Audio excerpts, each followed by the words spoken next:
Bismillahirrahmanirrahim. Alhamdulillahirrahmanirrahim. Wassalatu wassalamu ala asrafil anbiya'i wal mursalin wa ala alihi wa ashabihi ajma'in.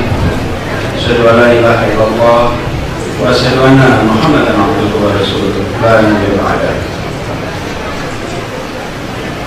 Yang saya hormati Presiden Direktur PK Paksi Bapak Yazir, sahabat keluarga yang tersambungkan kembali, yang saya hormati Bapak Abdul Qadir Baraja, yang saya hormati Kepala Daerah Gubernur Daerah Istimewa Yogyakarta yang mewakili,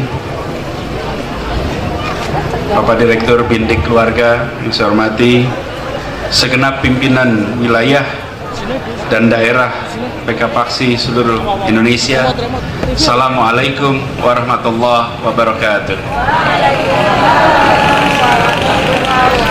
Alhamdulillah, saya benar-benar bersyukur pada siang hari ini bisa berkumpul bersama menghadiri pembukaan Kongres Guru Al-Quran di Jogokarian ini. Dan pada saat Pak Yazir mengabarkan mengenai ini, saya sampaikan insya Allah saya hadir. Bukan saja karena kita punya ikatan yang panjang, tadi disampaikan oleh Pak Yazir, kita ini sahabat keluarga. Pak Yazir dulu bersama dengan Allahyarham kakek saya dan putranya Pak Yazir, namanya Sofwan Albana, itu menjadi partner kerja saya selama bertahun-tahun di Jakarta sebelum menyelesaikan doktornya di Jepang. Jadi saya merasa bersyukur, lalu diberitahu ini adalah Kongres Guru Al-Quran Indonesia. Maka saya katakan insya Allah hadir, dan alhamdulillah hari ini bisa bertemu sama-sama dengan Bapak Ibu sekalian di sini. Allahu Akbar. Dan Jogokarian ini bukan tempat yang asing. Saya mainnya masih kecil ke sini, Pak. Saya sekolah di SMP 5, banyak sekali teman-teman yang berasal dari sini. Jadi saya sering main di laboratorium di utara sana.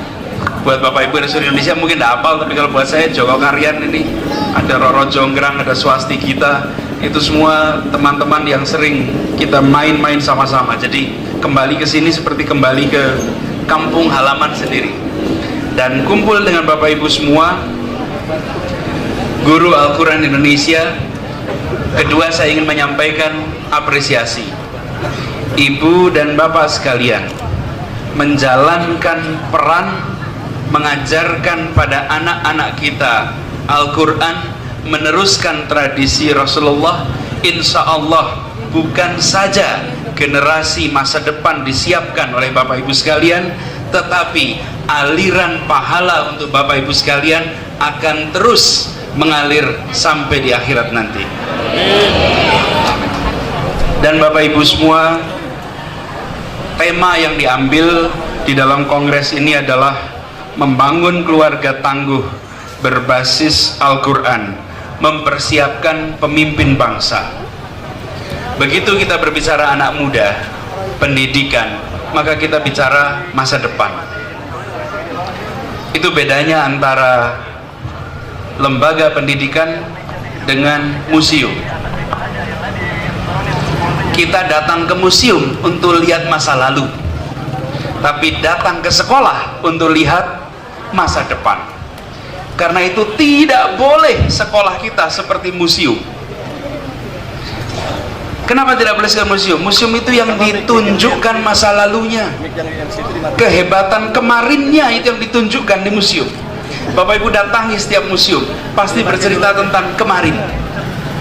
Sekolah kita, pendidikan kita tidak boleh ceritanya tentang kemarin. Saya kalau melihat ada tanggalan-tanggalan dibuat oleh lembaga pendidikan, gambar tanggalannya itu kemarin, maka sebenarnya ini lebih tepat dibilang sebagai contoh museum. Lembaga pendidikan harus bicaranya ke depan. Dan Bapak Ibu guru sekalian, para pendidik, Bapak Ibu guru adalah futurologis yang sebenarnya. Karena Bapak Ibu guru menyaksikan wajah masa depan Indonesia di saat Indonesia belum menyaksikan masa depannya. Bapak Ibu yang lihat di kelas-kelas itu. Dan Bapak Ibu sekalian, kita hidup, generasi kita mengalami era perubahan yang luar biasa cepat. Luar biasa cepat.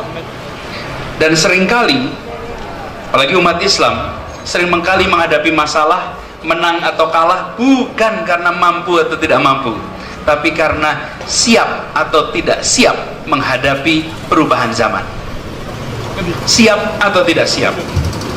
Bapak Ibu sekalian masih ingat ketika kita tengok dalam catatan sejarah betapa umat Islam yang pertama kali memperkenalkan namanya globalisasi. Bentangannya luar biasa, dari Maroko sampai Maluku kira-kira. Itu bentangannya. Semua berkomunikasi dan konsep yang namanya satu umat itu kita kenalkan oleh umat Islam. Tetapi kita juga menyaksikan ketika terjadi perubahan, ada revolusi industri yang terjadi abad 16, mulai turun pelan-pelan. Lalu kita menyaksikan ada revolusi industri fase kedua, fase ketiga, sekarang sudah sampai fase keempat dari revolusi industri itu. Hari ini Bapak Ibu sekalian, kalau kita sebagai pendidik, sebagai orang tua merasakan benar betapa apa yang kita pelajari dulu berbeda dengan apa yang dipelajari oleh anak-anak kita, dan berbeda tuntutan anak-anak kita hari ini dengan masa depan. Pak Yazir, Pak Kadir, saya sering menyampaikan begini Pak, anak-anak kita, anak abad 21, mereka hidup di abad 21. Orang tua dan pendidiknya dan gurunya hidup di abad 20. Sekolahnya abad 19. Cara kita mengatur kelas, cara kita mengatur sekolah masih 19 ke belakang. Gurunya abad 20, anaknya abad 21. Ini kita harus sambungkan sekalian. Kita bukan sekedar mendidik anak-anak kita untuk memegang nilai, tetapi kita mendidik anak-anak kita untuk bisa memenangkan masa depan juga. Harus memenangkan masa depan. Jadi Ibu sekalian, kita lihat apa tuntutan ke masa depan. Jangan kita mendidik sekedar untuk membuat kita merasa puas hari ini, karena yang disebut sebagai kebahagiaan atas keberhasilan itu ditengoknya besok. Ini kebetulan saya beri contoh Pak Yazir aja. Pak Yazir ini beliau mendidik anak-anaknya, saya kebetulan kenal, cuman saya tunjukkan di sini Pak Yazir sebagai contoh. Dididik untuk memegang akidah dengan kuat, memahami syariatnya dengan baik, lalu akhlaknya dibentuk, dan kemudian di akhlak ini komponen karakternya tumbuh. Untuk apa? Menjadi pembelajar. Anak tumbuh besar menjadi pembelajar. Kita seringkali kalau di dalam pendidikan agama kita konsentrasi di dua pertama, akidah, syariah. Akhlak sering kita agak lewat. Ke depan Ibu sekalian, yang dibutuhkan 3. Ini catatan ini saya sampaikan, catatan karena dunia sekarang mengantisipasi ini. Kita baca sekarang, jangan kita kalah. Kita baca sekarang supaya jangan kalah. Mengapa? Kita ini seringkali umat Islam itu syairnya baik, nadanya baik. Jadi kalau lagu itu syairnya baik, nadanya juga baik, tapi penyanyinya seling blero. Yang menyanyikannya sering justru kalahnya di situ, bukan pada syair dan nadanya. Karena itu sekarang sekalian kesempatan untuk kita, terutama di kongres ini, ada 3 sekalian pondasi yang disebutkan sebagai antisipasi masa depan. 1 adalah literasi. Dan di sini artinya literasi artinya apa? Baca, tulis, hitung, sains, teknologi informasi, finansial, budaya. Literasi komponennya 6. Dan salah satu dari literasi itu adalah literasi dalam konteks baca, tulis Al-Quran. Tapi itu literasi. Komponen yang kedua adalah karakter, yang kita biasa menyebut dengan istilah akhlak. Karakter. Apa karakter? Karakter itu 2. 1 adalah karakter moral, 1 adalah karakter kinerja. Karakter moral itu adalah misalnya anak yang beriman, bertakwa, berintegritas, jujur, sopan, santun, rendah hati. Itu semua karakter moral. Tapi karakter moral saja tidak cukup. Yang satu lagi karakter kinerja. Apa karakter kinerja? Kerja keras, tangguh, penuh inisiatif, tak mudah menyerah. Itu karakter kinerja. Kita tidak ingin anak kita jujur tapi malas. Sebaliknya, rajin tapi culas. Nah, mau kita ingin karakter itu dua-duanya. Jangan sampai karakter hanya sekedar kinerja saja, tapi juga jangan karakter hanya moral saja. Yang ketiga, 4C yang biasa disebutkan. 4C yaitu kreativitas, kemampuan berpikir kritis, kemampuan komunikasi, dan kemampuan kerjasama. 3 pondasinya. 1 literasi, 2 karakter, 3 kompetensi. Yang kompetensi tadi ada 4 komponennya. Dunia sedang bergerak dari pola literasi masuk ke pola kompetensi. Sedang bergerak, Bapak Ibu sekalian. Kitanya yang sekarang harus mengantisipasi perubahan ini. Dan itu artinya di rumah, dan itu artinya di sekolah, dan itu artinya gurunya.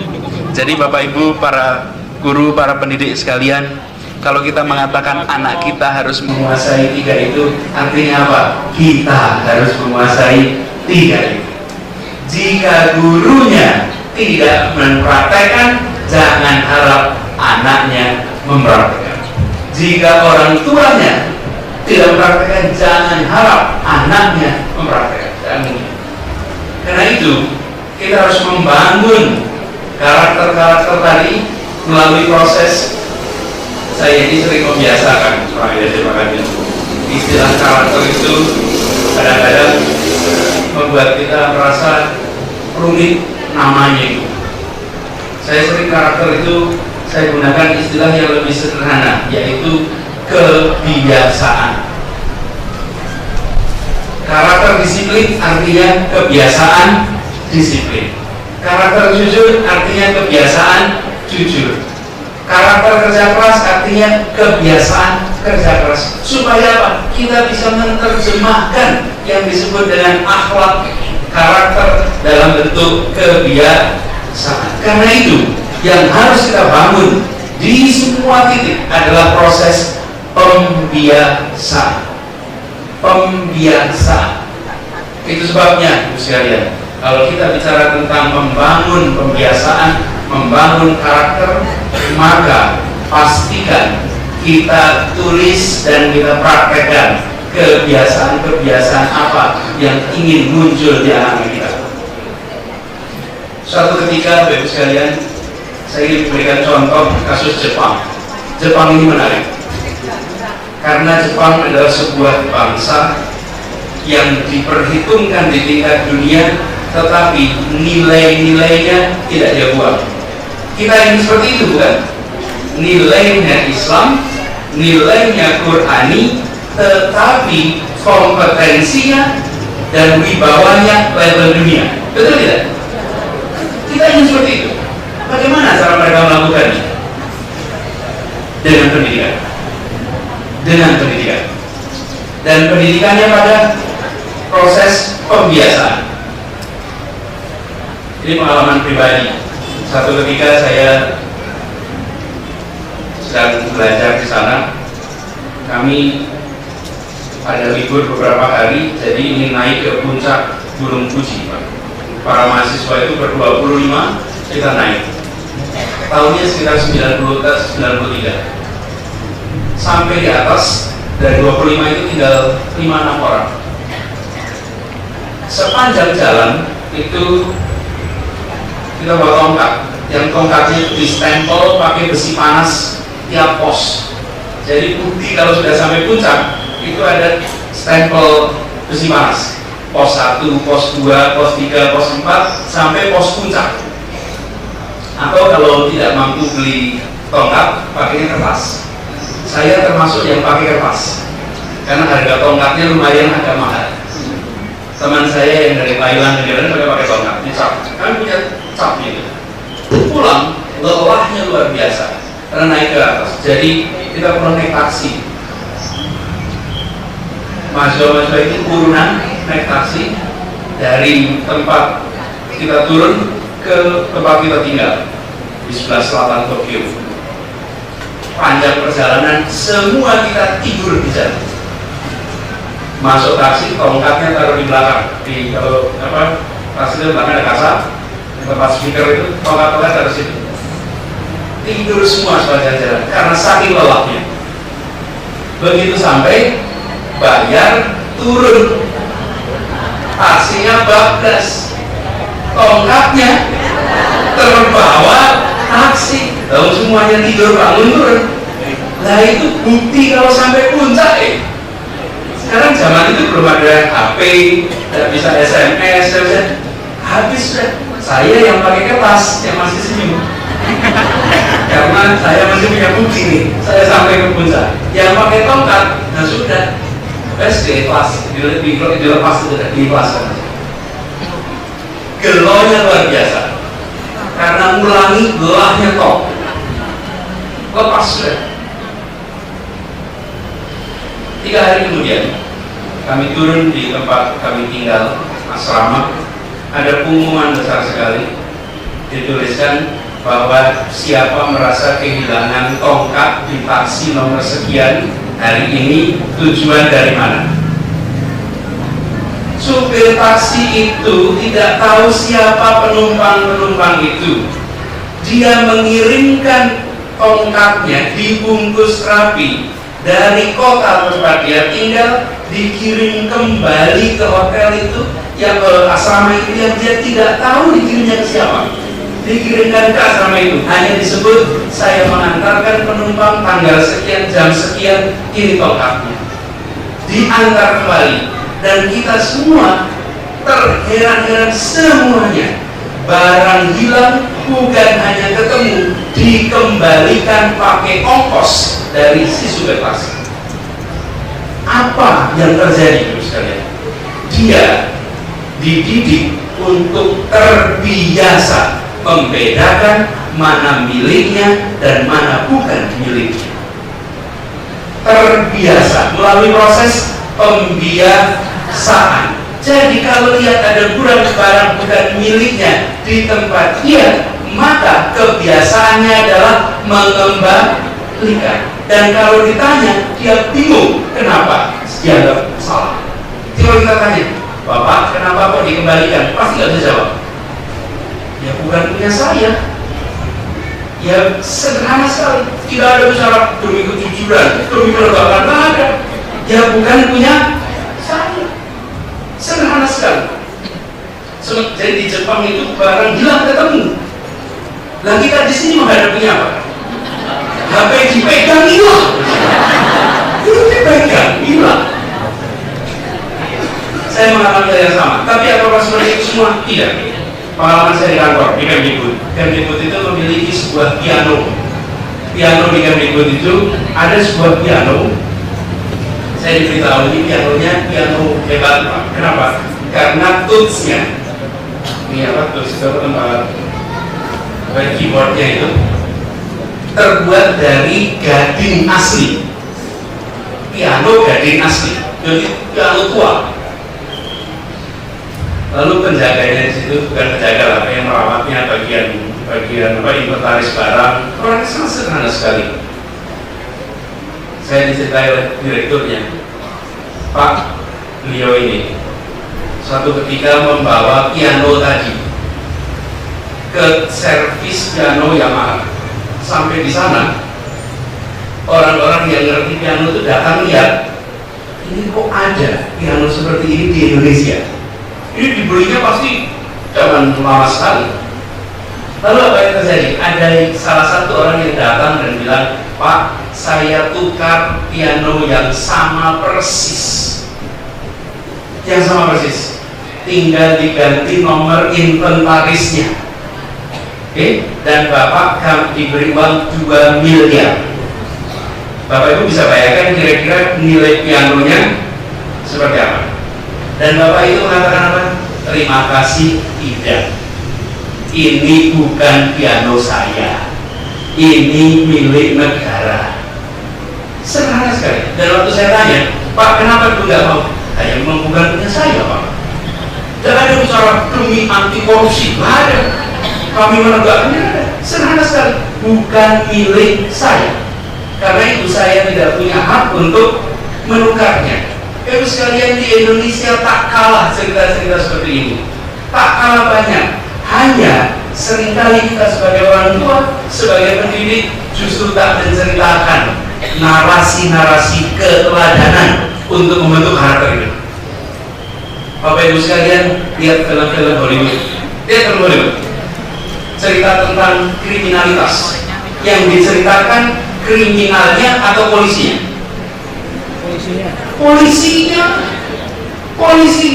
Yang diberitakan siapa? Polisinya. Hari ini apakah di sana banyak kriminal? Banyak. Tapi yang diceritakan bukan kriminalnya, tapi polisinya.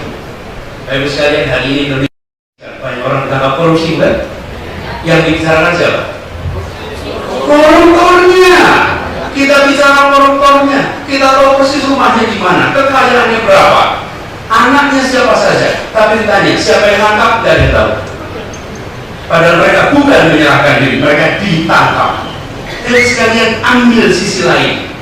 Anak-anak kita membutuhkan contoh keteladanan. Jangan kita ikut-ikutan justru membahas yang korup, tapi kita membahas dan ceritakan pada anak-anak kita, nak, nanti kalau besar jadilah orang-orang yang menangkap para koruptor ini. Jadilah polisi-polisi yang memberikan korupsi. Bukan justru bercerita tentang itu loh korupsinya sekian malah makin jadi kepengen. Ternyata gampang juga ya dari uang banyak itu. Tidak. Jadi sekalian kita berhadapan dalam situasi yang berbeda sekali. Apa yang dikerjakan di Jepang, apa yang dikerjakan di banyak tempat, mereka membicarakan pembiasaan. Beberapa waktu yang lalu ada sebuah tulisan mengenai Syariah Compliance Index, ketaatan pada prinsip syariah. Saya sebetulnya terlibat di dalam penelitian ini, bukan sebagai ahli syariahnya, tapi sebagai ilmuwan sosial.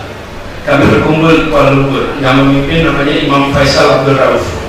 Imam Faisal Abdul Rauf itu adalah imam yang mendirikan masjid di Ground Zero. Ingat ada masjid di Ground Zero yang ramai itu namanya Imam Faisal. Beliau mengundang, saya ikut datang di situ, dikumpulkan para ahli dari berbagai negara. Kita menghitung seberapa dekat dengan prinsip syariah, dengan pendekatan makosid seluruh negara di dunia. Data sosial dengan prinsip syariah, tapi ambilnya makosidnya, jadi maksud dan tujuan syariah. Lalu di ranking lah negara-negara itu, keluarlah ranking itu. Yang paling atas namanya Denmark, negara yang paling taat dengan prinsip syariah. Bawahnya Selandia Baru. bawahnya lagi Swedia, Norwegia, Jepang. Yang negara-negara berpenduduk Islam justru di bawah. Akhirnya kita putuskan tidak usah dipublikasikan. Tidak usah, kenapa? Cuma bikin marah saja. Bikin marah saja, tidak usah saja. Ini jadi bahan refleksi saja. Tidak dipublikasikan. Kami tidak pernah mempublikasikan. Kenapa? Kami tidak berencana memangkas percaya di umat Islam. Tapi kita ingin ini jadi refleksi. Ini yang ditulis, kalau tidak salah, oleh Iqbal ketika dia kembali dari Eropa, bahwa di sana dia menemukan Islam tapi tidak menemukan Muslim. Pulang ke kampung halamannya menemukan Muslim tapi tidak ketemu Islam. Yang Bapak Ibu didik adalah amanat anak-anak untuk menjadi generasi Qur'ani, bukan labelnya tapi substansinya. Dan itu artinya kebiasaannya. Mereka, kalau kita bicara tiga tadi, fondasi pertama adalah akidah, syariah, akhlak. Mereka lewati yang dua, mereka langsung ke yang ketiga. Karena itu mereka tidak punya akidah dan syariah, tapi langsung ke ketiga, akhlak saja. Itu saja. Kita punya dua fondasi, tapi jangan sampai fokus yang dua, yang tiga malah tidak. Itu tantangan kita. Dan Ibu sekalian, ini artinya orang tua harus diajak. Kami memulai dengan di Kemdikbud, mulai dengan berpartner dengan orang tua. Tadi Pak Sukiman juga sudah bicara di Direktorat baru, Direktorat Pembinaan Pendidikan Keluarga. Selama ini Kemdikbud konsentrasinya di sekolah dan masyarakat, tapi keluarga tidak menjadi perhatian khusus. Mulai sekarang secara eksplisit kami justru ada Direktorat untuk Pembinaan Pendidikan Keluarga. Mengapa? Disinilah pendidikan pertama, terutama, terpenting, tapi seringkali paling tak tersiapkan. Orang tua itu paling penting, tapi paling tak tersiapkan. Di mana orang tua harus mengantisipasi? Bagaimana orang tua harus belajar dengan perubahan zaman yang luar biasa pesat? Kita ingin orang tua bisa mengantisipasi perubahan-perubahan itu. Bapak Ibu sekalian yang saya hormati, menumbuhkan karakter pertama kita pahami sebagai proses penumbuhan untuk menjadi penumbuhan. Penumbuhan tadi dalam tubuh kita. Karakter itu sudah nempel. Kenapa? Karena ada proses pembiasaan dan proses keteladanan.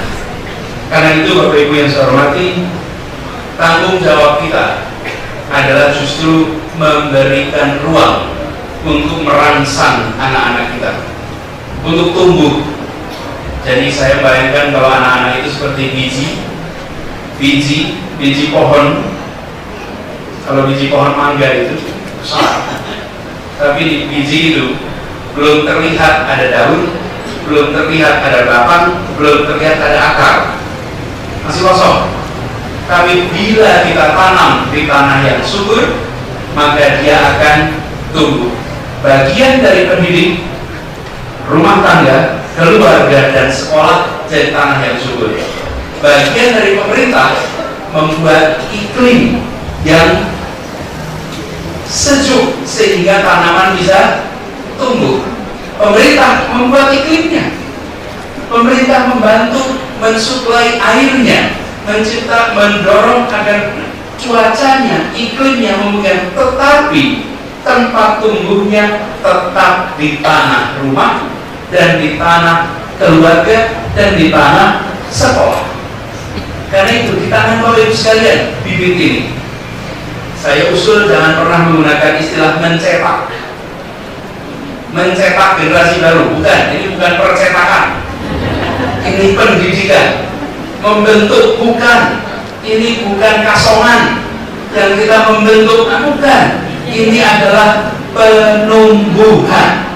Karena setiap dan anak-anak kita lahir dengan karakter pembelajar. Masuk sekolah, karakter pembelajarnya pelan-pelan hilang sampai habis. Sekolah seringkali justru yang mematikan karakter pembelajar. Kita punya tanggung jawab untuk membangkitkan. Karena itu sekalian saya berharap Kongres Guru Al-Quran ini bukan saja kesempatan untuk saling belajar, saling menunjukkan, saling menceritakan praktek-praktek terbaik, tapi saya usul ini forum untuk mengantisipasi yang dibutuhkan di masa depan. 3 tadi, literasinya, karakternya, kompetensinya.